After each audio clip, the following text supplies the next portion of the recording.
Baik, Assalamualaikum warahmatullahi wabarakatuh.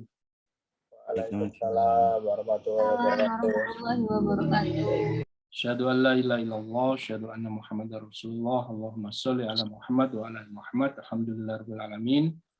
Puji syukur dari Allah Subhanahu wa taala, kita masih berikan kesehatan hingga bisa melanjutkan kuliah pengembangan bisnis 2 pertemuan yang ke berapa ini? 7 apa 8?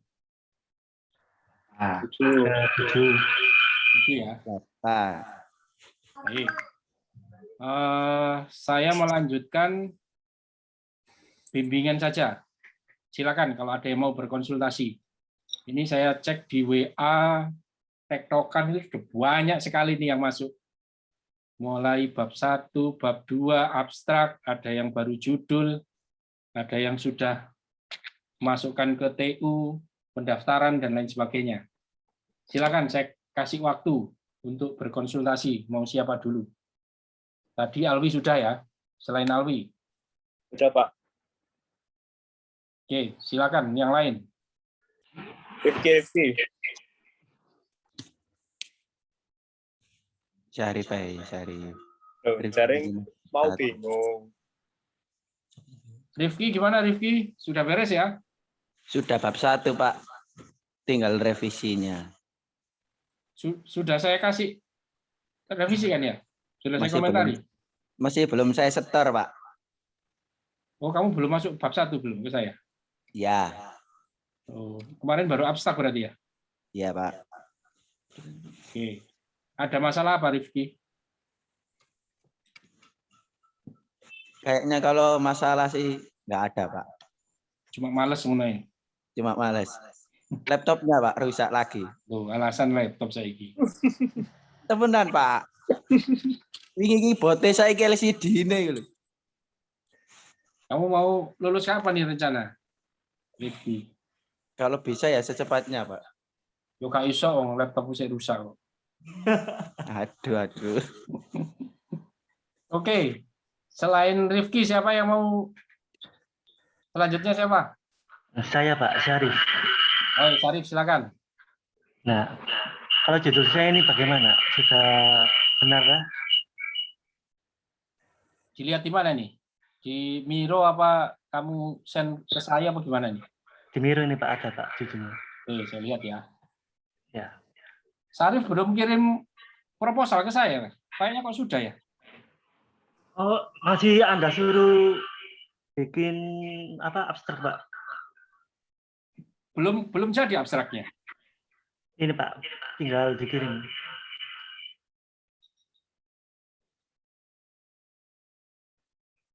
Strategi pemasaran dan kualitas pelayanan toko Arafah dalam mengembangkan usaha.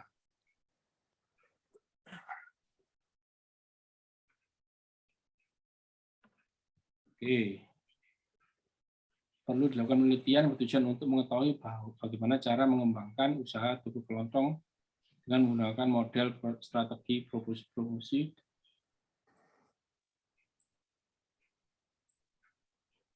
Alwi, siapa Syarif? Coba diceritakan dulu, maksudnya gimana ini? Yang mana, Pak? Ya, ceritakan semua, kamu arahnya kemana ini penelitian ini? Oh. Ini mengarah itu, Pak. Kok feedback gitu ya suaranya ya? Kenapa ya? Ini Pak, berdampingan sama Rifki, samping-sampingan. Oh, ya salah satu dimatikan dulu. Punya siapa itu? Suaranya salah satu dimatikan dulu. Iya, Pak, sudah. Nah, ayo, silakan. Oh. Kenapa kamu ngambil judul ini, kenapa? Nah, itu, Pak. Untuk mengetahui bagaimana cara mengembangkan usaha toko kelontong yang digunakan di toko Arafah, begitu, Pak. Kamu mau cari cara mengembangkan atau mau memotret usaha pengembangan yang sudah dilakukan oleh toko Arafah? Memotret, Pak. Hah? Memotret. Memotret. Memotret. Iya, Pak. Artinya mereka sudah berkembang berarti ya. Iya, Pak. Kamu tinggal motret ya.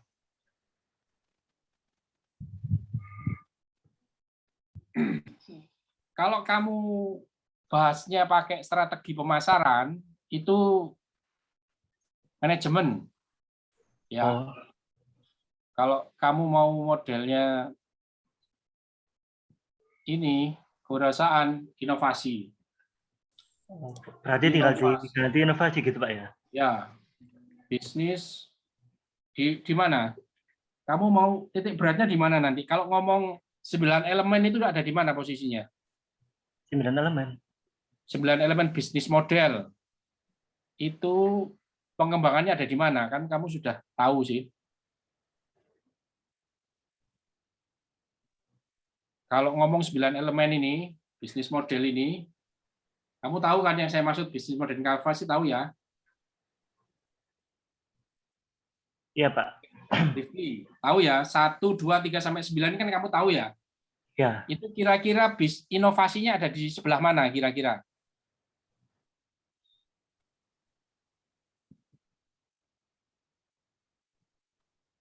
Sarif, mungkin bisa di supplier sama target konsumen, Pak. kenapa suppliernya? Karena dalam pemilihan supplier di toko Arova ini bagaimana ya? Selektif, Ya, Pak, aktif dalam memilih supplier. pemilihan supplier ya, supplier. Kita lihat di 10 type ini. Supplier itu network ya, ikut network ini ya. Network. Nah, network strateginya itu ini. Merger atau akuisisi. Kamu tahu ya merger atau akuisisi ya? Nggak tahu, Pak. Wah, konfus pirang tahun sekolah nggak ngerti merger. Merger itu digabung atau diambil. Jadi misalkan ada supplier, kamu jualan baju misalkan, kamu merger atau akuisisi itu artinya kamu membeli misalkan suppliermu itu penjahit, itu kamu beli perusahaannya. Jadi akhirnya kamu punya produsennya, lini produksi sekaligus lini penjualan. Itu di merger atau di akuisisi. Oh iya, Paham Pak. nggak? Iya, Pak. Ada konsolidasi, ada open innovation, ada secondary market, ada supply chain integration. Ini teori-teori yang berhubungan dengan supplier. Ada franchise, ada competition, ada collaboration. Kira-kira yang mana punyamu? Atau aliansi. Aliansi itu, ayo kita bikin komunitas. Komunitas retail dan produsen. Atau aliansi sesama peritel, toko-toko retail. Jadi jangan sampai nanti ada toko retail baru atau sesuatu pokoknya dibuat barrier to entry, ada hambatan untuk masuk ke bisnis itu dengan aliansi ini. Misalkan yang kamu pilih itu kolaborasi ya. Misalkan nih, nanti kamu cek ya. Saya tidak tahu, nanti kamu pelajari. Misalkan dari network kamu bilang tadi itu, kamu melakukan kolaborasi, partner with other for mutual benefit. Jadi kamu bersama partnermu melakukan kerjasama supaya apa? Supaya ada keuntungan bersama. Nah, misalkan collaboration. Misalkan nih, collaboration. Maka judulmu tadi itu ini, siapa tadi itu? Sarif ya.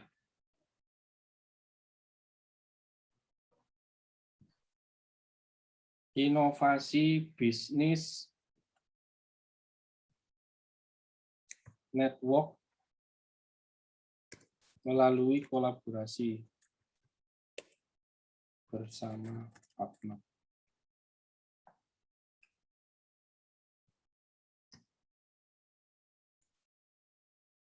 Bersama mitra.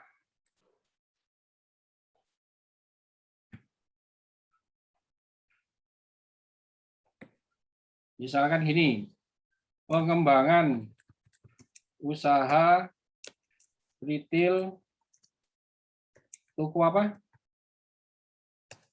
Toko Arafah melalui inovasi network kolaborasi bersama mitra kunci. Nah, gini kira-kira ya. ya, Pak. Judulmu yang hampir mirip sama ini loh. Sama ini. Paham, Sarif? Paham, Pak. Ya, ini baru tadi itu mitra kunci yang network tadi itu ya. Iya. Nanti kamu kalau gini ngomong strategi pemasaran ini berarti ada di depan nih posisinya di pelanggan. Kualitas pelayanan itu ada di apa value proposition ini kayaknya. Ini kamu beda lagi nih mitra kunci ya. Ya, Sarif. Iya, Pak. Oke. Kamu nanti tinggal cari literatur yang hubungannya dengan ini, kata-kata yang ada di sini.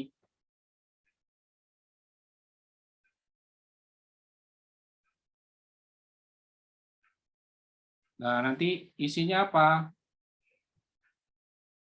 Satu, mengetahui bisnis model toko retail Arafah.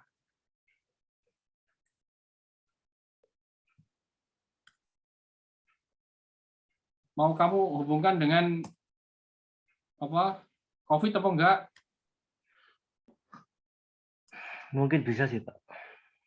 Dua, mengetahui bagaimana dampak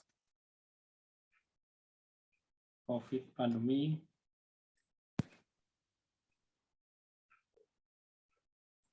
-19 terhadap bisnis retail toko Arafah. Ini ya. Iya. Terus 3, mengetahui strategi atau inovasi bisnis yang dilakukan oleh toko Arafah agar bisa bertahan di tengah pandemi. Ini ya. Ya. Di sini wis. Nanti kamu cari yang lain-lainnya ya. Ini Ya, Pak. samakan sama yang temanmu yang lain, yang kopi, warung kopi, kayak teori dan konsepnya sama. Tapi nanti beda itu beda di hasilnya nanti ya. Ya, Pak. Oke, keywordnya apa nih? Keywordnya kira-kira? Keyword. Keyword yang di apa? Yang di abstrak. Kata kuncinya apa? Yang itu nanti bisa dipakai di bab 2. 1, toko retail. Ya, 2 COVID-19. Terus 3 inovasi bisnis. dampak pandemi COVID-19. Terus Inovasi bisnis. BMC, koma. Ya, Pak. Inovasi bisnis boleh pakai 10 type juga boleh, ya. Oke. Inovasi bisnis, tapi yang kamu angkat nanti 10 types-nya, ya. Iya, Udah. Wis kayak abstrak. Abstrak kamu belum bikin abstrak kan ya? Ya, bikin baru kan, Pak, karena judulnya ini. Yo kan, yo monggo lah. So, ini 11-12 sebenarnya sama ini, sama judulmu ini. Cuma tadi kan kamu bilangnya apa mitra kunci, ini kan beda ini. Yang ini kan ngomong pemasaran di depan berarti ya. Iya, Pak. Sama pelayanan ini belakang. Kamu yang rubah ini tadi, bukan saya loh ya.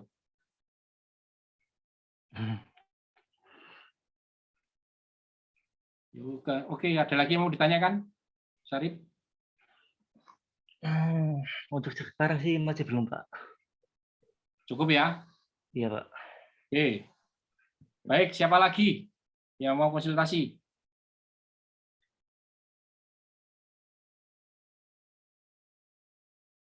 Yuk, siapa lagi?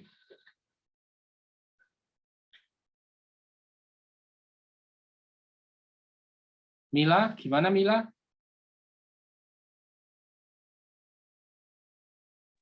Iya, Pak. Mila sampai di mana sekarang Mila? Sampai bab 3 tapi kemarin sudah saya share ke jenengan.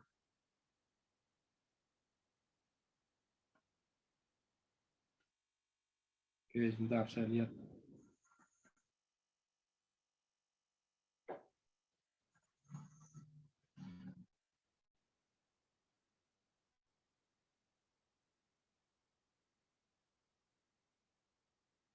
Skripsi.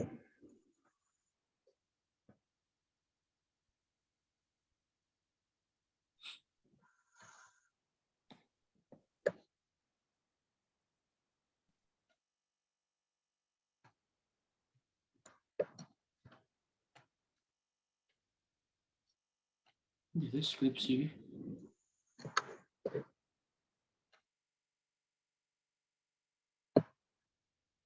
Enggak ada skripsiku.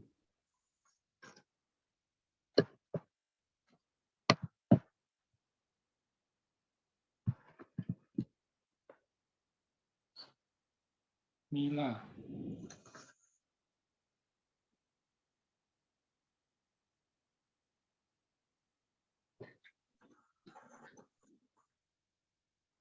Enggak ada Mila.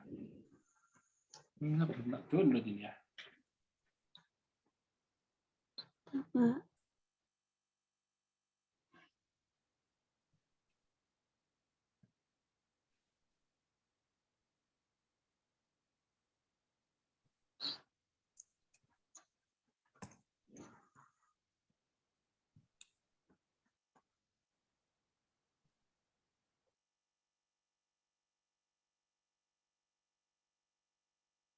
Ini ya Mila. Iya, Pak.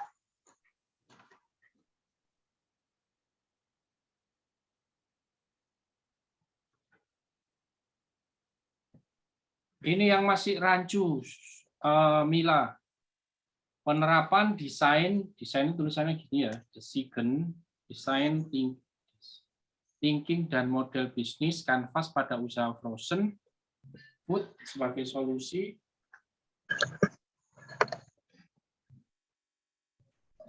Kalau baca ini pada ibu-ibu rumah tangga PMI di Taiwan itu rancu antara ibu rumah tangga dengan PMI Taiwan. Ini yang mana ini? Jadi PMI Taiwan.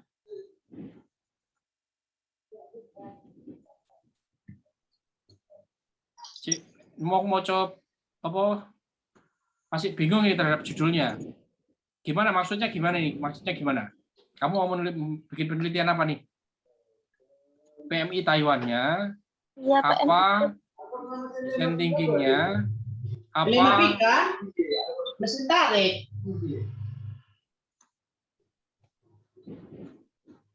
Ayo coba ceritakan dulu kira-kira gimana? Apa Mila? Ya, saya mau meneliti PMI Taiwan yang punya usaha frozen food itu, Pak. Gimana? PMI Taiwannya, Pak. Yang ikut. Fokusmu mau meneliti PMI Taiwannya, meneliti penerapan design thinking-nya, atau meneliti tentang prosesnya. Ini karena tumpuk-tumpuk ini. Apa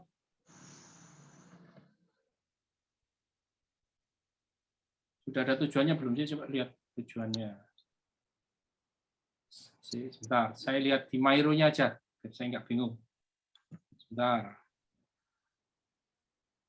Mairo-nya Mila.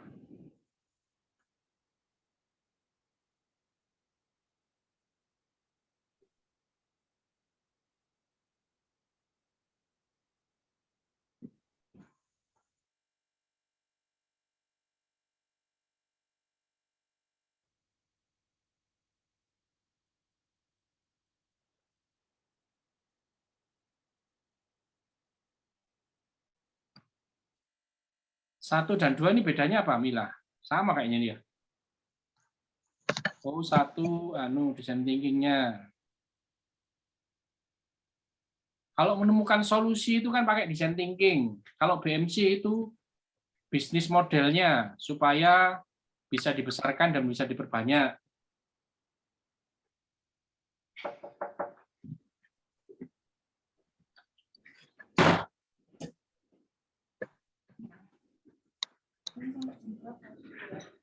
Jam setengah kas. 1 jam. Apakah metode design thinking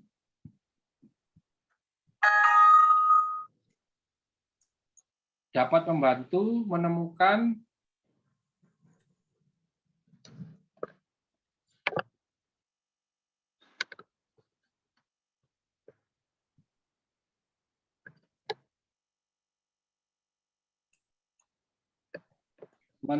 produk baru yang sesuai dengan kebutuhan ibu rumah tangga.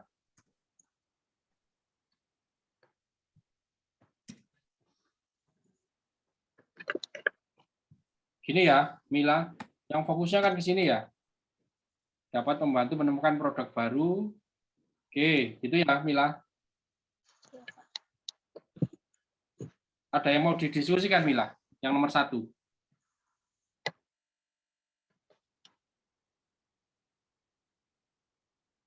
Mila, bisa dengar saya? Iya. Terus yang judulnya itu gimana, Pak? Katanya dengan Bentar, sebelum ke judulmu soalnya tombok-tombok 3 itu bingung, fokusnya bingung.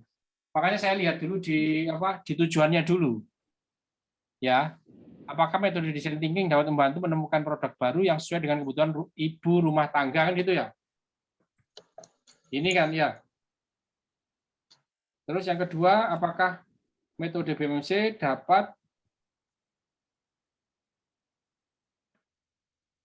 tujuannya BMC itu untuk apa yuk? Mila.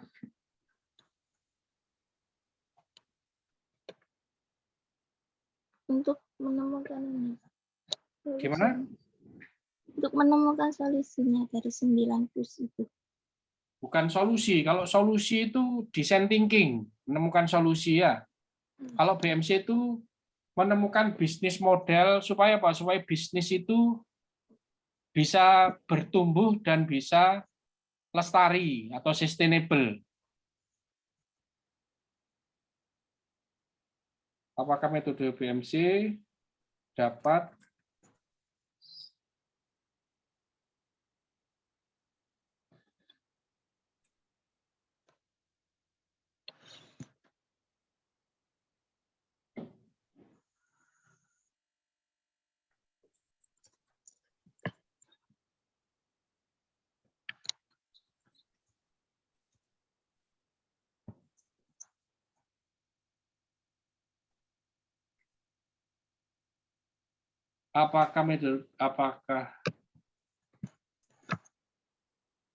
kamu menguji metodenya atau menggambarkan prosesnya bagaimana ibu-ibu membuat bisnis model menggunakan BMC? Ayo, kira-kira Mila. Kamu mau menguji metodenya atau mau menggunakan metodenya? Menggunakan metodenya. Nah, kalau menggunakan jangan apakah, tapi bagaimana? Ya. Oh, iya, Pak. Bagaimana bisnis model kanvas, metode BMC dapat digunakan untuk membuat bisnis model.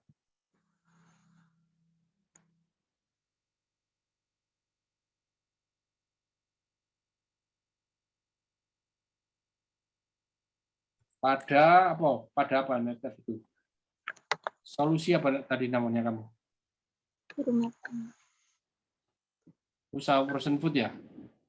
Ya, frozen food. Usaha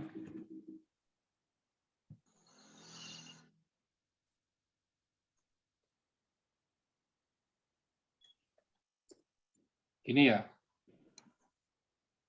Ada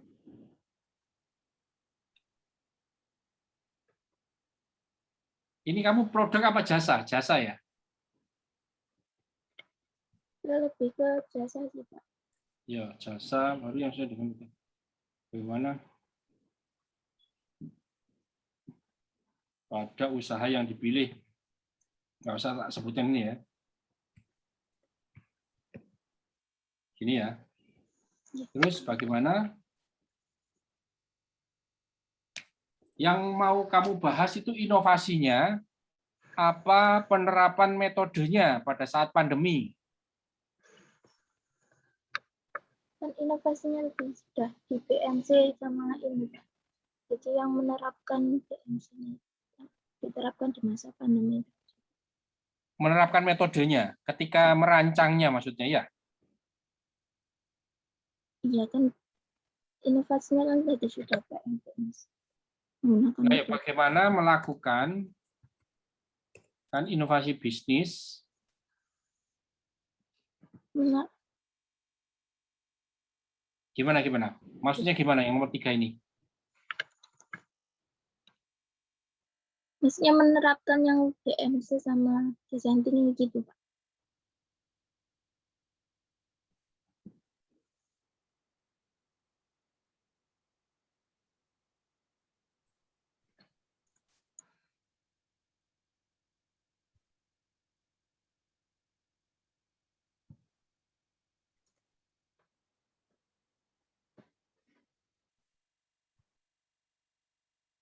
Gini aja ya. Kayak gini. Iya, Pak. Betul nggak ini? Betul nggak Mila?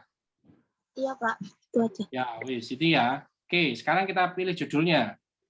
1 dari 1, 2, 3 ini mana judul yang pas? Yang 1 bukan apakah? Bagaimana? Bagaimana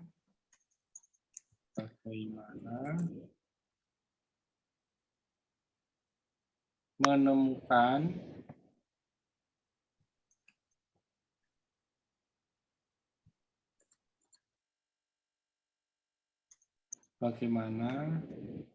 ups.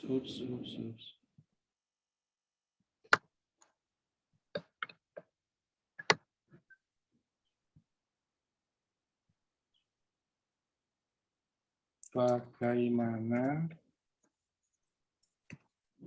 cara menemukan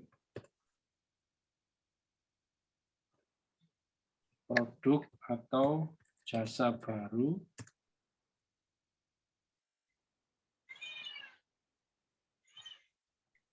gunakan design thinking.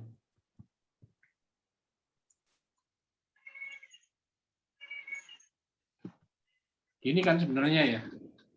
Benar gini nggak, Mila, yang kamu mau cari teliti nih?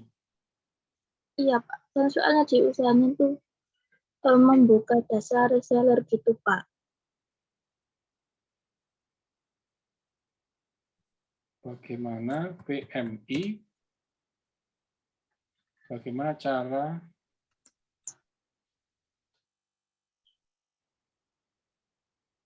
Gimana caranya?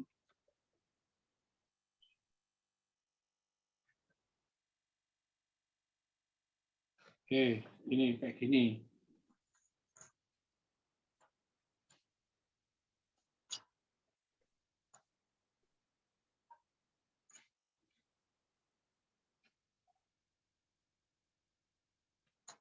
Nah, judulnya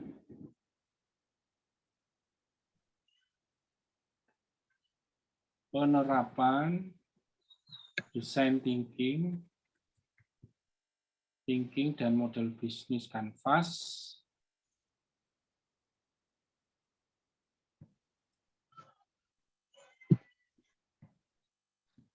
Yang lain silakan bantu, boleh bantu. Sufa yang hampir mirip kayak gini ya. Gimana Sufa? Ada masukan? Penerapan desain itu mematikan pada proses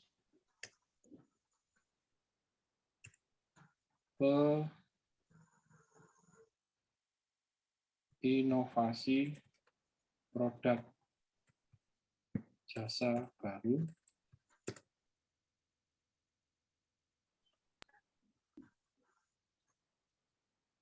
oleh PMI di Taiwan. Gini lah. Pak Beni, mohon Ya. maaf Pak. Kalau apa namanya mau tanya, berarti kalau misalkan dari judulnya Mila kayak dari proses inovasinya bedanya sama punyanya Dani kemarin yang apa gitu Pak? Kan punyanya Dani kalau nggak salah yang terakhir itu inovasi dari bisnis di PMI juga gitu. Pakai design thinking sama model Canva juga. Cek, lihat punya Dani. Aku lali soalnya.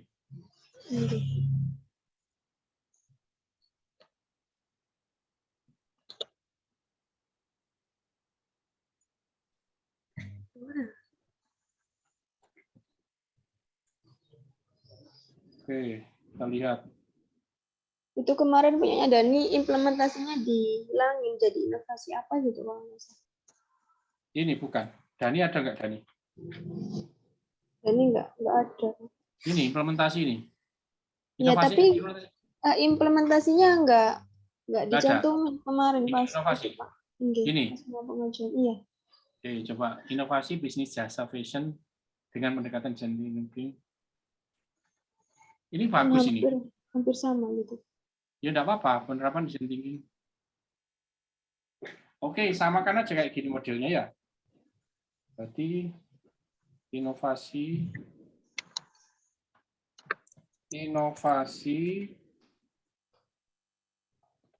bisnis fashion.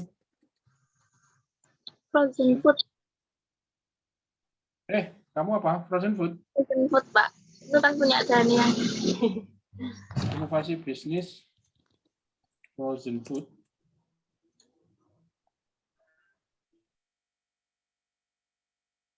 Dengan pendekatan metode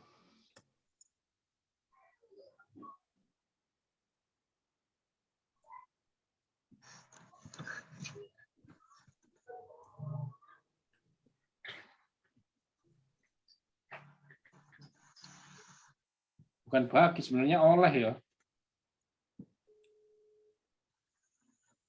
Ya. Nah, gini harusnya. Wes ini.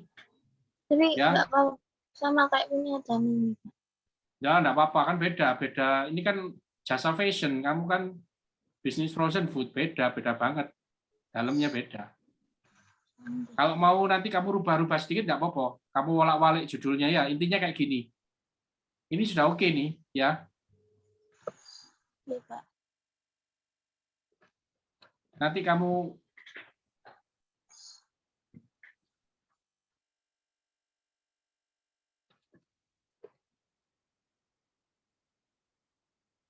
atau kalau nggak mau sama, kamu fokus di salah satu boleh.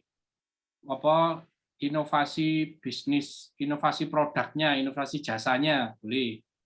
Misalkan gini, kamu nggak pakai dua, pakai satu.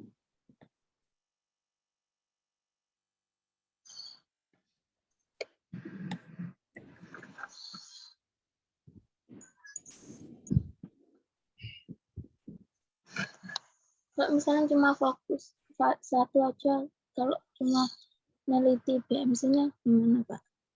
Iya, nggak apa-apa. Inovasi bisnis.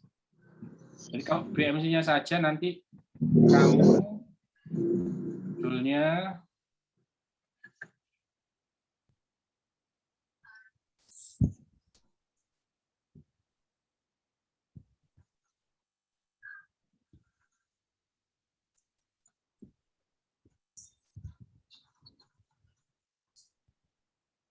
nanti kamu cari ya upaya apa ini. Inovasi model bisnis.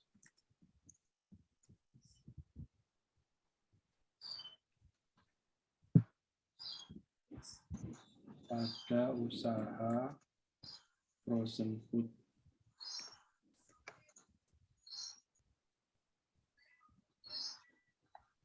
Oleh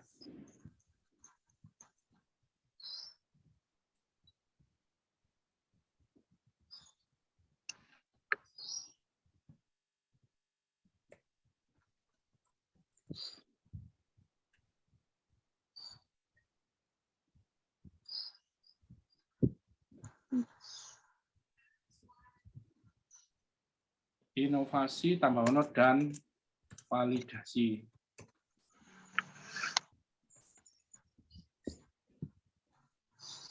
Ya, gini ya, Mila. Ini bagus ini, inovasi dan validasi ini. Nanti kamu cari di Google Scholar yang mirip-mirip kayak gini apa yang mereka gunakan ya, judulnya ya. Inovasi dan validasi, memvalidasi model bisnis. Kamu paham maksudnya memvalidasi proses bisnis? Gimana, Pak? Kamu paham nggak validasi, proses validasinya seperti apa? Model bisnis ini. Tahu nggak? Hah? Tahu nggak caranya? Belum, Pak. Kemarin loh kan mereka diminta untuk menentukan ini 9 elemen. Terus kemudian kan diminta untuk ngetes satu-satu kan. Misalkan suppliernya ini mereka menggunakan Tuku Indo, RHS dan Tuku EGP. Mereka diminta untuk ngecek ke mereka apakah mereka mau jadi supplier. Terus kurir HCT itu diceki satu-satu kan. Paham nggak? Divalidasi itu artinya dicek. Ini kan hanya on paper. Kalau di sini nih. Kalau aslinya kan mereka diminta untuk kontak mereka, apakah valid ini? Kalau mereka mau menjadi supplier kita artinya valid. Termasuk ini biaya tetap. Terus kemudian ini komisi penjualan 10%. Itu perlu divalidasi semuanya.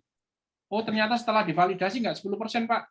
Mereka mau ngasihnya 5%. Itu pun kalau minimum order mereka bisa menjualkan 10 minimal dari barang mereka. Bisa dipahami, Mila? Iya, Pak. Ya. Berarti Oke. yang 9 elemen yang diwawancarai sama PMI-nya itu, Pak, ya? Ya, yang kemarin tuh kamu potret aja. Kan PMI kan tidak melakukan 9 elemen itu, hanya beberapa saja kan. Iya. Itu kamu potret. Bisa dipahami? Oke. Ya. Inovasi dan validasi bisnis model. Berarti validasi model bisnisnya itu apa yang digunakan sama PMI Taiwan itu, Pak, ya? Ya, kan kamu sifatnya motret kan? Motret yang mereka lakukan kemarin. Iya, Pak. Ya. Oke, gitu ya. Oke. Tujuannya, ini berarti nomor 1 nggak usah dong kalau gitu. Iya, Bang. Fokusnya saya cuma mau di PMC-nya saja, Pak, supaya nggak bingung. Nanti ini. Saya. Oke, ini saya hapus. Jadi kamu langsung ke BMC-nya. Tapi kamu ceritakan juga bahwa mereka sudah menerapkan design thinking, menemukan produknya itu. Kamu ceritain dulu awalnya ya. Jangan langsung jumping ke sini. Iya, Pak. Berarti itu ditaruh di bab berapa, Pak? Yang mana? Yang menceritakan proses Bab desain. awal lah, bab 1 itu kamu sudah cerita latar belakang itu. Iya. 1, bagaimana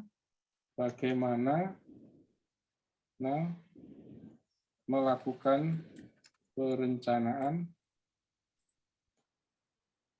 bisnis model frozen food oleh PMI Taiwan. Nah, ini kamu ceritakan ya. PMI Taiwan ini maksudnya ya rombel berapa itu ya. Jangan seluruh PMI, kan kamu harus bisa menjelaskan ini ya. Iya, Mila. Iya, Pak. Setelah melakukan perencanaan, kemudian bagaimana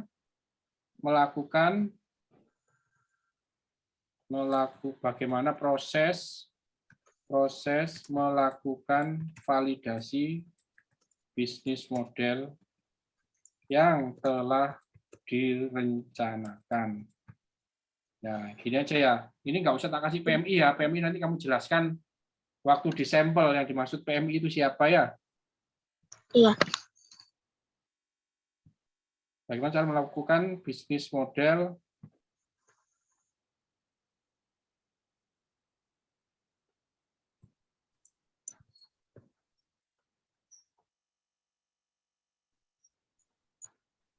Ini, wis.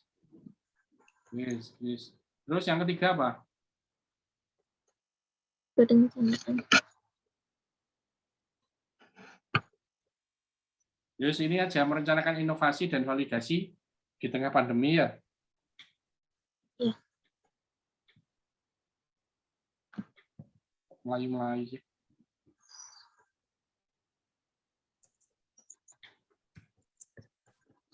Nah, wis, gini ya. Inilah, ini lebih oke nih. Originalitasnya ada ini. Biar nggak sama kayak punyanya Dani ya.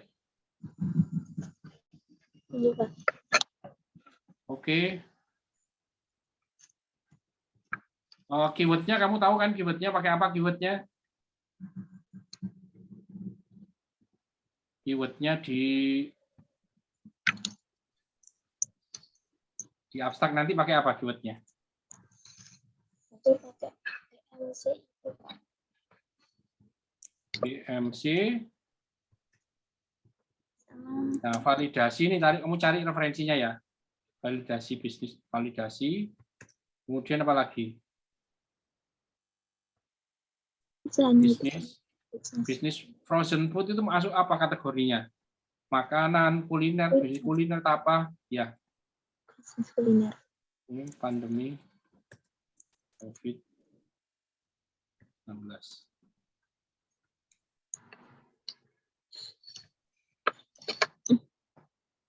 Oke, gini ya, Mila. Ini yang kamu bahas di bab 2. Ini bab 1, bab 2, metodologinya pakai ini tetap. Cuma nggak usah design thinking. Ya, design thinking nggak usah kamu bahas. Ini mau tanya, Pak. Ya, metodologi. Metodologi. Kenapa? Ya. Kan saya ini pakai ini wawancaranya itu fokus group discussion gitu, Pak. Terus yang tadi supervisor itu pakai apa metode PAR itu gimana, Pak? Pakai metodenya metode PAR yang punyanya Sufa. Artinya kamu ikut di dalam prosesnya. Kalau FGD ini seperti gini loh. Misalkan kamu sudah meneliti hasil penelitiannya, itu kamu ajak meeting beberapa orang untuk mengkonfirmasi hasilnya. Itu baru fokus group discussion. Bisa dipahami? Iya, Pak. Tapi kalau metode PAR itu kamu ikut di dalam prosesnya. Proses yang berjalan apa prosesnya? Ya proses workshop itu tadi. Kan kamu setelah penelitian kan kamu nggak ngundang mereka untuk mengkonfirmasi hasilnya kan? Enggak, Pak. Jadi pakai yang punyanya Sufa aja modelnya ya. Itu, Pak, ya. Kenapa kok putus-putus suaranya? Gimana, Pak?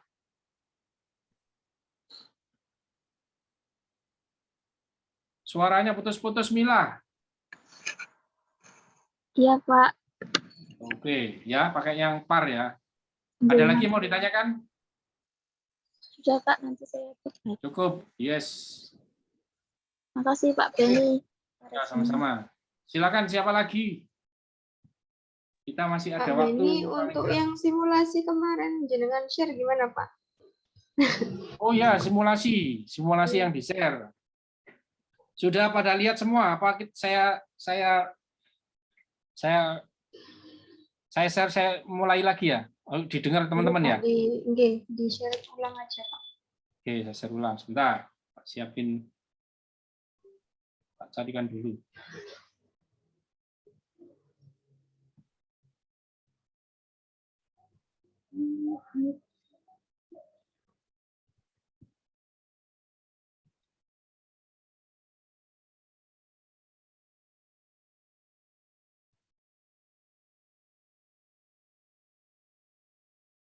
We can't manage work like this. That's why I use Monday.com. My team uses it to manage projects. Halo. Oke, share sound.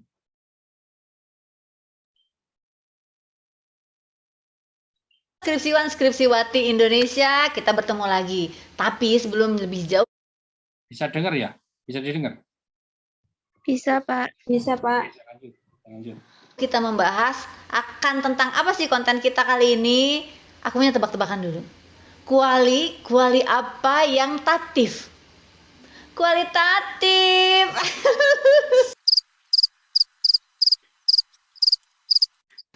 Sudah abaikan. Oke, kita kali ini akan membahas tentang seminar proposal kualitatif.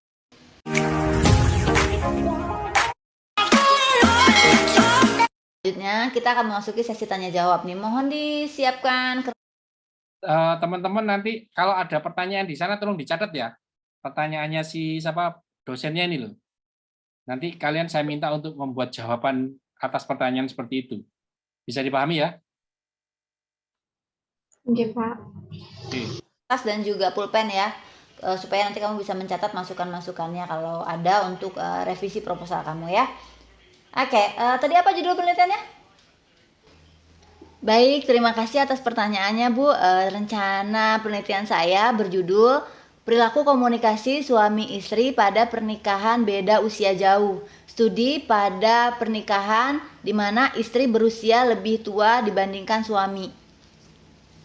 Ya, oke. Menarik juga ya. Saya ingin tahu nih, kenapa kamu tertarik untuk meneliti tentang ini? Coba bisa diceritakan?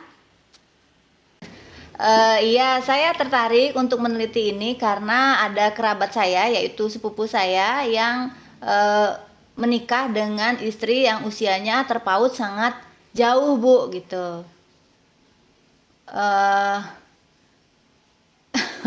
Oh bukan Bu, bukan pengalaman saya sendiri. Saya masih jomblo Bu.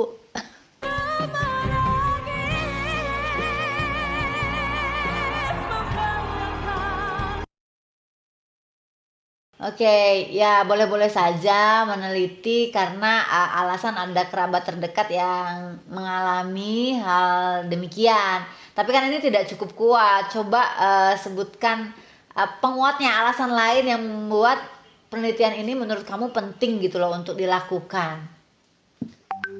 Nah, iya Bu, betul. Jadi sebenarnya kenapa saya tertarik bukan hanya tadi ada kerabat saya yang mengalami ini, tapi di desa saya itu ada beberapa pernikahan yang seperti ini. Dan kenapa saya teliti, ingin tahu sebenarnya perilaku komunikasinya seperti apa, apakah harmonis atau tidak. Itu karena biasanya suami yang mendapatkan istri lebih tua itu akan dicibir gitu dan dianggap bahwa pernikahannya tuh tidak ideal. Makanya saya ingin melihat sebenarnya seperti apa sih komunikasi mereka gitu. Apakah memang seperti yang disangkakan oleh masyarakat selama ini atau mungkin bisa berjalan baik gitu Bu. Nah, pertanyaan saya, ini apa sih yang didefinisikan dengan pernikahan beda usia jauh itu? Sebenarnya yang didefinisikan dengan pernikahan beda usia jauh adalah dia rentang usianya jauh Bu gitu. Oh ya, berapa tahunnya saya mendefinisikannya dari seorang pakar bahwa yang beda jauh itu kalau di atas 10 tahun Bu. Iya. Oh iya betul Bu.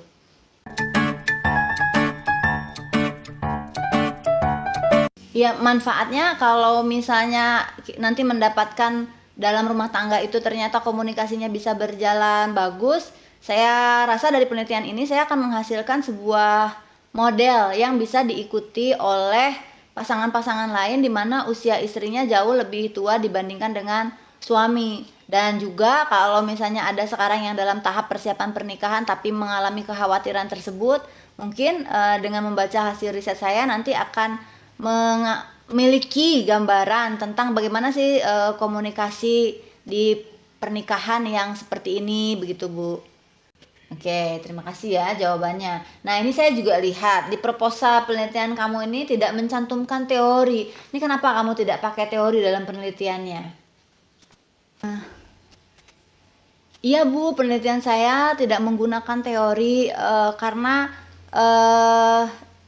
sebenarnya tujuannya justru menghasilkan model dari penelitian ini sehingga menurut saya tidak perlu ada teori sebelumnya. Karena nanti kalau misalnya saya pakai teori bisa jadi malah terkungkung oleh teori yang saya gunakan tersebut. Padahal saya ingin menemukan hal baru dari lapangan begitu Bu. Niatnya seperti itu. Oke, ya. Ya, diterima ya alasannya tidak pakai teori. Nah, pertanyaan saya adalah bagaimana kamu menurunkan pertanyaan penelitiannya? Boleh tadi disebutkan pertanyaan penelitiannya apa saja? Ya, kalau menurunkan batasannya sendiri, saya sebenarnya melihatnya dari komponen-komponen komunikasi saja, Bu. Jadi perilaku komunikasi itu tentang komunikatornya, misalnya nanti saya jabarkan karakteristik mereka tuh seperti apa. Terus yang kedua, apa pesan yang mereka bicarakan dalam komunikasi. Yang ketiga, media apa yang mereka gunakan. Lalu yang berikutnya adalah bagaimana efek dari komunikasi mereka terhadap hubungan dalam pernikahannya. Jadi saya menurunkannya dari konsep komunikasi saja Bu, komponen-komponen komunikasi begitu. Oh iya, nanti saya coba lagi juga lihat ya Bu, dari penelitian-penelitian tentang pernikahan ini sebenarnya dalam komunikasi pernikahan apalagi yang perlu dilihat dan ditambahkan supaya hasil penelitian saya menjadi lebih kaya. Ini saya lagi buka Google Scholar nih, dan saya menemukan ada penelitian dengan tema serupa tentang pernikahan beda usia jauh. Nah, saya ingin tahu lalu apa bedanya penelitian kamu ini dengan penelitian-penelitian yang sudah ada tersebut. Bahkan sama, itu juga ya risetnya tentang beda usia istrinya jauh lebih tua dibandingkan suami. Apa bedanya penelitian kamu dengan penelitian dia? Iya betul Bu, saya juga melihat sudah ada penelitian sebelumnya yang bertema seperti ini Bu. Saya juga membaca penelitian yang Ibu baca tersebut dan saya cantumkan di bab 2 di bagian kajian pustaka. Jadi memang tema ini sudah ada yang membahas. Perbedaan penelitian saya dengan penelitian yang telah ada tersebut adalah itu penelitiannya sudah agak lama Bu, jadi waktu itu belum ada gadget. Nah, kalau sekarang saya pikir bentuk-bentuk komunikasi juga sudah mengalami perkembangan. Nah, ini kita akan lihat juga bagaimana bentuk komunikasi sekarang gitu di era digital. Jadi itu salah satu perbedaannya. Selain itu perbedaannya Bu, itu provinsinya tempat penelitiannya berbeda dengan tempat penelitian saya. Siapa tahu ada budaya yang berbeda yang mempengaruhi komunikasi dari hasil penelitian dia dan dari hasil penelitian saya Bu. Ya, terima kasih. Nah, berikutnya adalah tentang nanti ya teknis pelaksanaannya. Saya ingin tahu bagaimana caranya kamu menentukan informan, itu apa kriterianya? Terus, bagaimana kamu mendapatkannya? Untuk informan penelitiannya, saya menggunakan snowball sampling sih Bu tadinya. Jadi dari misalnya ini sepupu saya kan nikah dengan tadi ya beda usia jauh, saya akan tanya punya nggak teman yang seperti itu lagi. Iya sih mungkin akan susah ya Bu. Mencoba mencari komunitas di sekitar saya. Saya coba ya Bu nanti cari, siapa tahu ada komunitas pasangan pernikahan beda usia jauh. Kalau ada boleh ya Bu menggunakan komunitas tersebut. Oke. Untuk jumlah informannya sendiri, saya membaca dari salah satu buku di Creswell. Jadi kalau jumlah informan itu boleh 5 sampai 10. Jadi saya akan cari di sekitar jumlah tersebut. Mudah-mudahan dapat, Bu. Having a bad prospecting day? Introducing Lucia, the easiest, most accurate way to prospect.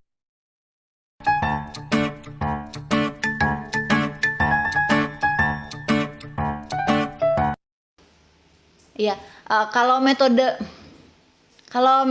penelitian saya sendiri ini fenomenologi Bu. Jadi bagaimana saya mencoba menggali pengalaman dari para dari para suami istri yang menikah dengan beda usia jauh Bu. Iya, saya menggunakan fenomenologi karena supaya datanya dapat langsung dari pengalaman mereka. kan itu data yang paling valid itu adalah apa yang mereka alami begitu. Kalau sesuai dengan fenomenologi Schultz yang akan saya gunakan, metodenya seperti itu, Bu.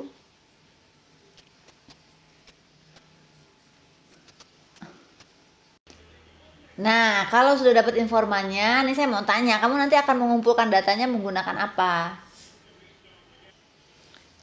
Kalau pengumpulan datanya saya akan menggunakan in-depth interview, Bu, wawancara mendalam. Jadi saya akan tanya, ngobrol secara mendalam dengan pertanyaan yang tidak terstruktur. Jadi seperti ngobrol gini supaya nanti informan juga menceritakannya dengan nyaman.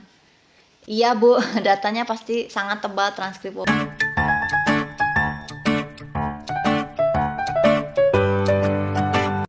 Saya akan menganalisisnya menggunakan teknik analisis dari Miles and Haberman, Bu, analisis interaktif. Iya. Nah, ini pertanyaan berikutnya, tidak kalah pentingnya ya dalam penelitian kualitatif. Data yang sudah kamu kumpulkan dan kemudian kamu olah di bab 4, itu kemudian bagaimana kamu memvalidasinya? Pakai teknik apa nih validasinya? Validasi, teknik keabsahan data. Untuk teknik, untuk validitas, untuk uji validitas atau teknik pemeriksaan keabsahan data, atau yang kalau dalam penelitian ini saya menyebutnya dengan triangulasi data, saya menggunakan triangulasi sumber, Bu. Jadi nanti begitu hasil penelitiannya saya olah, terus saya membuat model, ini saya akan tanyakan dan tunjukkan lagi ke informan saya bahwa dari hasil wawancara itu saya menemukan bahwa model komunikasinya seperti ini gitu. Nah, iya, untuk konfirmasi ulang sehingga datanya nanti memang apa yang saya persepsi dengan apa yang mereka maksudkan itu tidak berbeda begitu. Oh, belum cukup. Saya juga akan menggunakan ini kalau begitu, Bu, triangulasi ahli. Dalam hal ini saya akan mewawancara pakar pernikahan, pakar komunikasi keluarga. Iya. Dari Fakultas Ilmu Komunikasi Unpad ada, Bu, dari prodi manajemen komunikasi dan ada juga dari prodi ilmu komunikasi. Nah, terus hasil akhir penelitian kamu nih nanti rencananya seperti apa?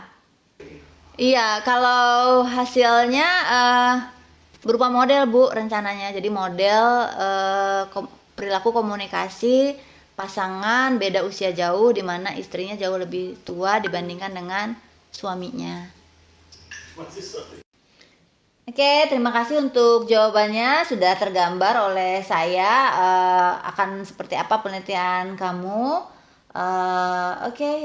Bagus. Nanti ini beberapa catatan, terutama ada hal-hal teknis di proposalnya sudah saya kasih komentar-komentar. Tolong ya dilihat komentarnya itu penuh coretan tanda cinta dan diperbaiki ya. Oke, baik. Terima kasih. Iya. Baik, terima kasih Bu atas pertanyaan-pertanyaan dan masukan-masukan yang sudah diberikan. Insya Allah saya akan perbaiki sesuai dengan saran yang diberikan oleh Ibu. Pada usia suami. Ah iya, Bu. Neng atulah.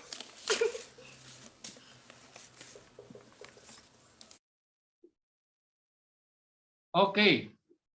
Cukup ya? Sudah dilihat tadi? Apa sudah tidur semua ini? Sudah, Pak. Sudah, Pak. Oke. Bisa dipahami tadi ya? Silakan kalau ada yang mau didiskusikan. Catatan-catatan tadi dikeluarkan. Siapa tadi yang mencatat? Pak Beni mau tanya, Pak. Ya. Itu tadi kayak apa namanya? Di keabsahan datanya itu kalau misalkan pakai metode PAR itu gimana, Pak? Maksudnya caranya itu buat ngevalidasi datanya itu seperti apa? Nanti kamu coba cari browsing tentang triangulasi data. Ya. Triangulasi data itu bisa terkait tempat, terkait waktu, dan terkait tadi itu ahli diceritakan.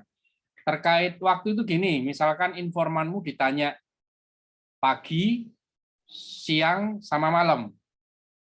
Ketika jawabannya itu konsisten, A, siang pagi A, siang A, sore A, maka data yang disampaikan itu valid.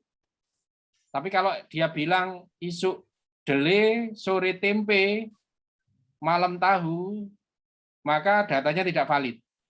Kenapa kok berbeda-beda? Ya kadang-kadang orang tergantung moodnya kalau ngomong itu. Jadi kalau ngomongnya itu tidak bisa dipegang, artinya orang ini datanya tidak bisa dipakai.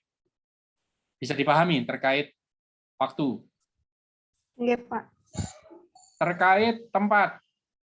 Misalkan kamu wawancara di kampus, kamu wawancara Nurus misalkan di kampus, ditanya, jawabannya Nurus A.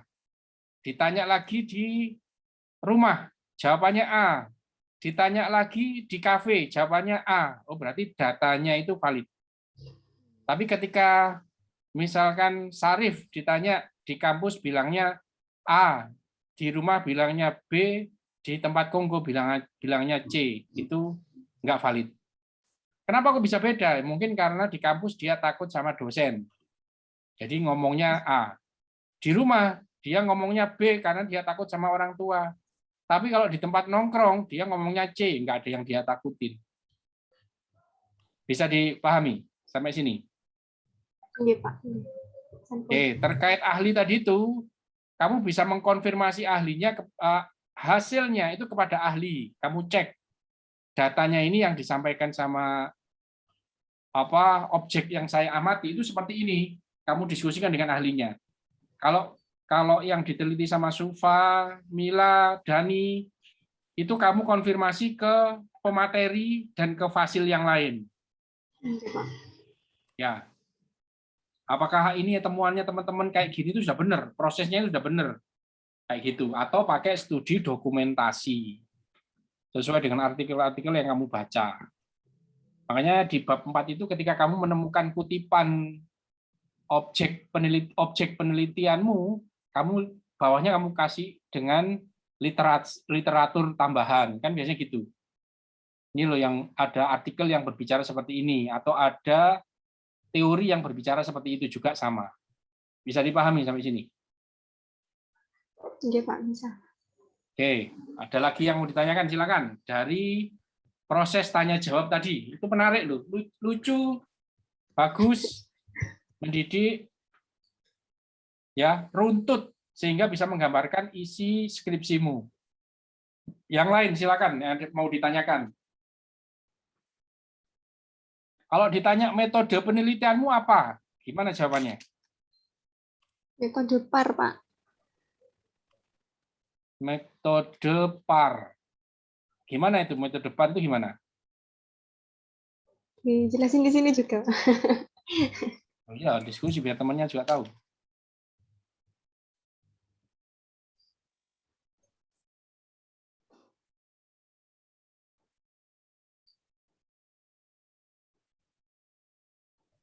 Metode PAR itu ada orang.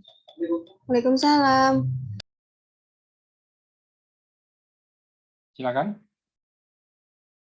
Oh, ada tamu. Coba dilihat yang saya share, ya, saya share di grup. Saya share di grup. Coba dibuka.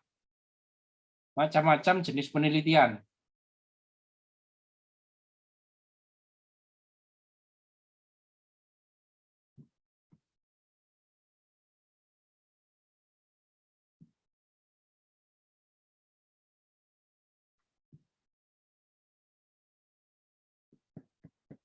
Ya, di situ ada pengertian, kemudian ada karakteristik, kemudian ada jenis penelitian kualitatif, ada fenomenologi, studi kasus, metode teori dasar, etnografi, metode histori, dan ada banyak lagi referensi yang lain model metodenya. Salah satunya yang disampaikan Sufa tadi, PAR. Ya. Yang teman-teman lakukan kalau menurut saya lebih kepada studi kasus. Coba cek studi kasus apa? Studi kasus atau saya bukain di sini ya. Oke, bentar.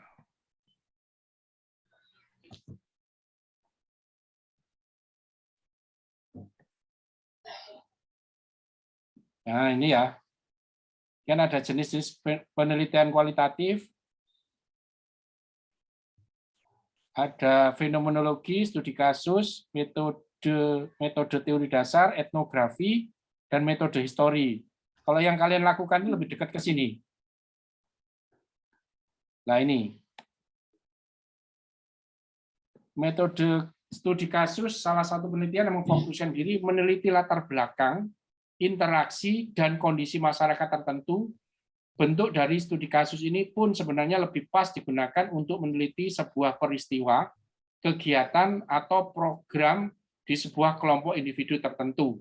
Jadi yang dilakukan di misalkan Sufa dan Mila itu kan di proses workshop, itu kegiatan tertentu. Kemudian Nurus itu di toko Barokah, itu juga kegiatan tertentu, peristiwa tertentu. Kelebihan jenis penelitian ini bisa digunakan untuk mengkaji objek dalam bentuk kelompok, asalkan dalam kelompok tersebut memiliki tujuan yang sama. Teknik pengambilan data pada studi kasus dapat menggunakan teknik observasi, dokumenter, dan bisa menggunakan teknik wawancara. Sufa tadi mau cerita par, silakan Sufa. Iya Pak, ini saya masih belum memahami semuanya sih Pak, masih beberapa yang saya pahami tentang metode PAR. Jadi kalau menurut saya dari cara pengambilan metode PAR ini, di mana seorang peneliti dan partisipan atau peserta yang mengikuti acara workshop ini bekerja sama untuk menggali dan menyelesaikan suatu permasalahan yang akan diselesaikan dari solusi yang sudah kita temukan di acara workshop tersebut. Seperti itu sih Pak. Oke, itu ya, PAR seperti itu ya. Ya. Baik, pertanyaan yang lain Sufa, yang dicontohkan di video tadi Sufa, ayo coba dijawab satu-satu. Kamu sudah catat belum tadi? Sudah.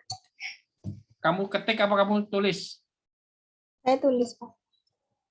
Oke, coba kamu foto, kamu kirim ke WA saya. Nanti saya tampilkan di sini, saya tanyain itu satu persatu. Belum tak benerin sih Pak, masih orat-oratan campur sama yang lain. Oke, silakan sekarang coba mulai pertanyaan pertama. Ya, saya coba simulasikan ya. Itu judul penelitian tadi. Oke, Sufa, judul penelitianmu apa Sufa? Judul penelitian yang saya ambil itu efektivitas metode efektuasi, metode design thinking, dan bisnis model kanvas untuk meningkatkan kualitas kewirausahaan di tengah pandemi COVID-19. Gitu, Pak. Terus latar belakang kamu ngambil itu kenapa judul? Karena dari waktu karena saya mengambil dari informasi yang terbaru, khususnya ketika saya mengikuti acara workshop kewirausahaan, di mana posisi saya sebagai fasilitator, jadi saya bisa meneliti dari situ beberapa metode yang dilakukan oleh workshop online ini, apakah memang dengan metode design thinking, efektuasi, dan bisnis model kanvas ini memang benar-benar bisa efektif untuk diterapkan ketika menjadi modal untuk menerapkan usaha, khususnya untuk pekerja migran Indonesia, bisa mewujudkan usaha yang benar-benar bisa membekali mereka ketika berada di tanah air, yang dan saya juga mengambil dari beberapa permasalahan yang ada di latar belakang, bahwa metode ini nanti yang akan saya teliti untuk bisa mengetahui apakah memang benar-benar efektif untuk diterapkan khususnya orang-orang yang belum memiliki bekal atau ilmu tentang kewirausahaan. Seperti itu. Itu belum saya persiapkan. Ya, oke. Terus pertanyaan lagi lainnya apa? Pertanyaan lainnya? Manfaat tadi, Pak. Ya, apa manfaatnya? Manfaatnya apa? Penelitianmu, Sufa.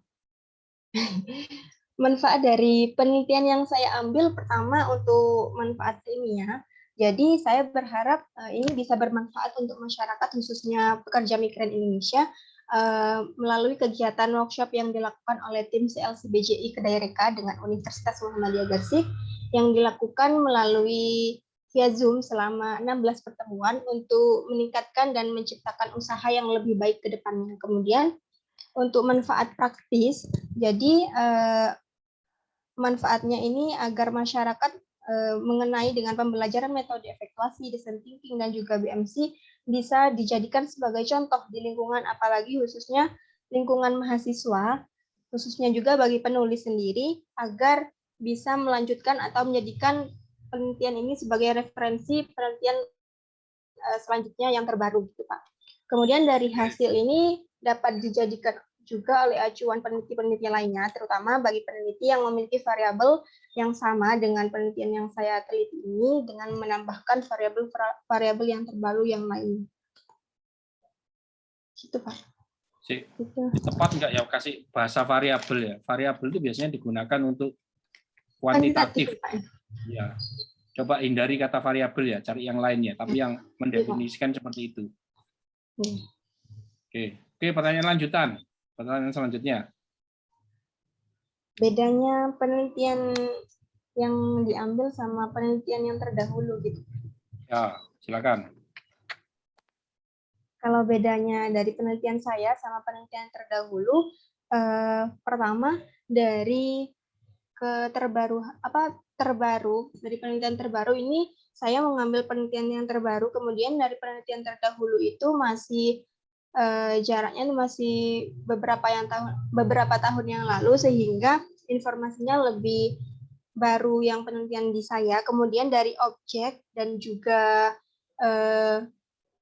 pembahasan yang ditemukan dari penelitian terdahulu itu bisa di penelitian saya kembangkan lagi, khususnya di penelitian yang saya temui di penelitian terdahulu itu masih ada beberapa penelitian yang belum bisa Pak, itu maksudnya diberikan informasi secara detailnya lagi gitu Pak.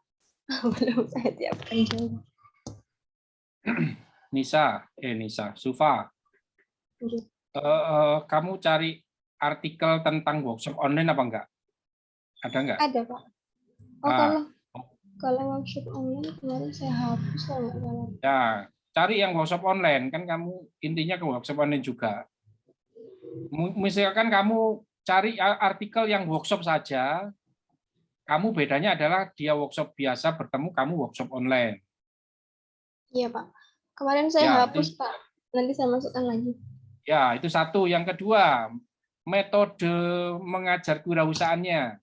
Kalau kamu kan pakai BMC, pakai design thinking, pakai efektuasi, kamu cari yang lain itu pakai apa? Ya, jadi nanti kelihatan bedanya. Terus kemudian ya masalah COVID nggak COVID, dia nggak COVID, kamu COVID kondisinya, itu juga bisa. Mungkin berhubungan dengan online nggak online tadi. Bisa dipahami, Sufa. Itu masukan yang bagus itu, memperkuat pentingnya penelitianmu. Ya. Oke, lanjut pertanyaan selanjutnya. Metode tadi Pak, metode kualitatif apa yang digunakan? Oke, beres metode. Kemudian cara mengambil data. Ya. Bagaimana cara kamu mengambil datanya? Kalau teknik pengambilan data saya melakukan observasi, wawancara, sama dokumentasi melalui acara workshop online tersebut. Oke, bagaimana cara kamu menentukan objek? Berarti kan ada kayak gitu. Informan, Pak.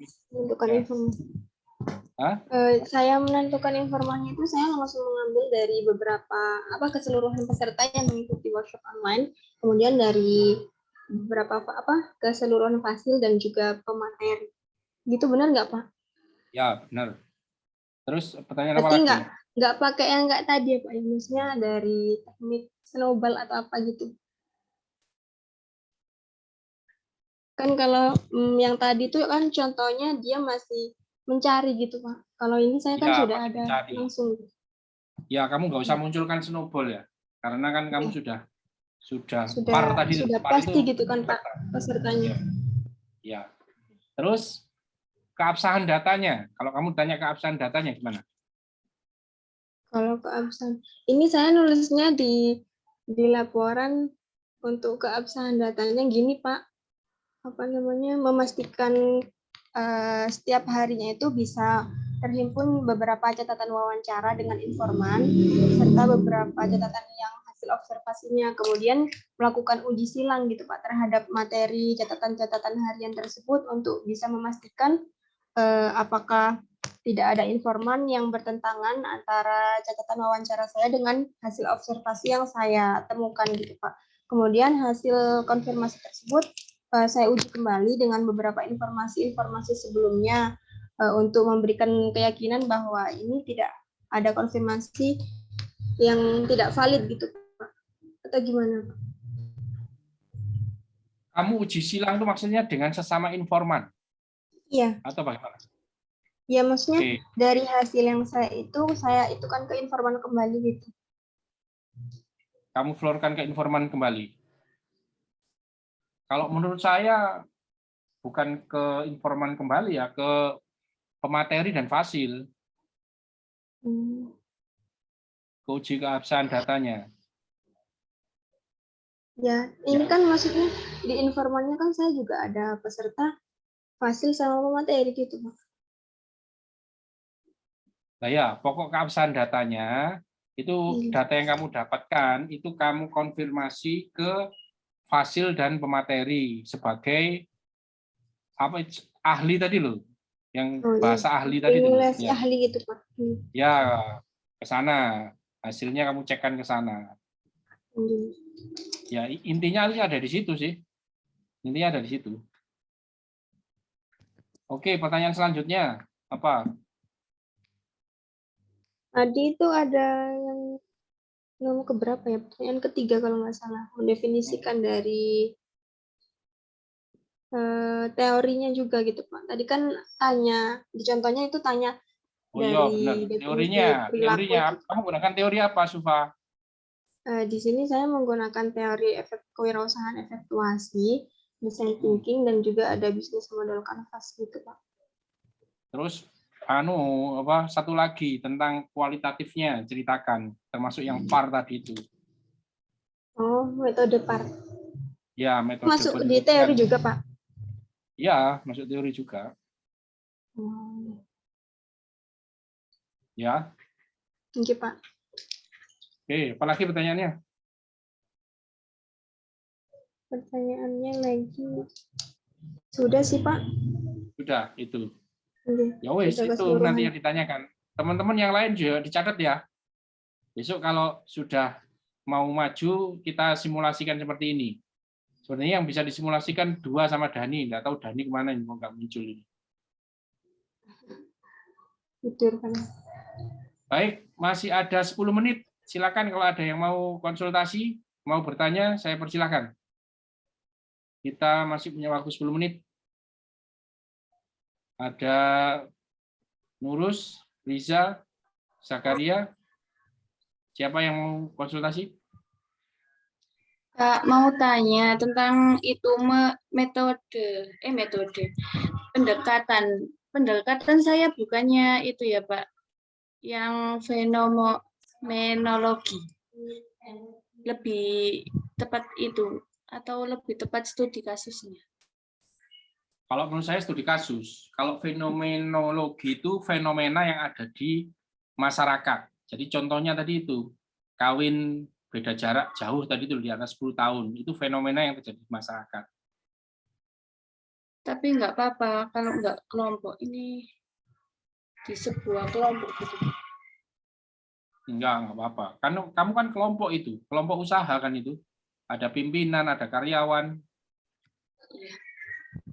Jadi diganti studi kasus ya Pak?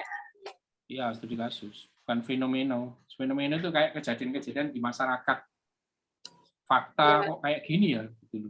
Terus diteliti apa ya teorinya yang cocok. Iya Pak. Nurus sudah sampai bab berapa sekarang?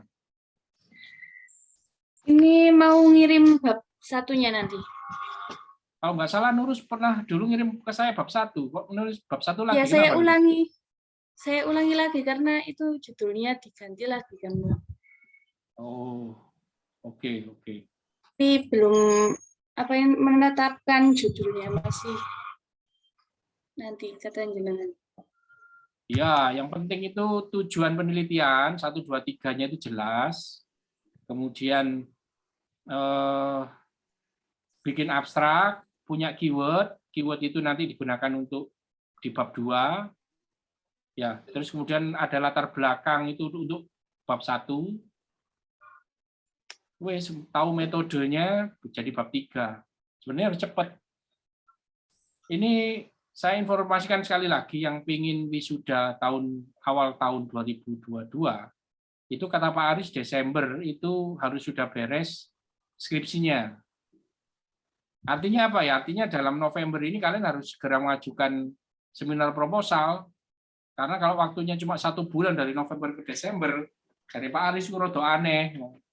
Makanya kalau ada waktu segera submit permintaan seminar proposal, kemudian dikerjakan, dan Desember itu ujian skripsinya. Jadi yang belum segera diselesaikan, ya. Bisa dipahami teman-teman? Insya Allah bisa, Pak. Nurus, ada lagi mau ditanyain? Sepertinya cukup itu dulu, Pak. Oke, cukup. Silakan yang lain. Terima kasih, Pak. Ya. Silakan ada lagi. Riza, Zakaria, Alwi, Sarif, Rifki. Wis tak absen kabeh ya. Kalau nggak ada, saya akhiri kuliahnya. Cukup?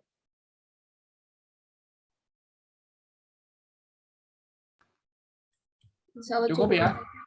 Baik, cukup. Kalau cukup, kita tutup dengan doa kafaratul majelis. Subhanakallahumma wa bihamdika, asyhadu an la ilaha illa anta, astaghfiruka wa atubu ilaik. Mohon maaf atas segala kekurangan. Saya akhiri. Assalamualaikum warahmatullahi wabarakatuh. Waalaikumsalam warahmatullahi wabarakatuh. Terima kasih, Bapak Beni. Terima kasih banyak, Pak. Oke, sama. Saya meeting ya.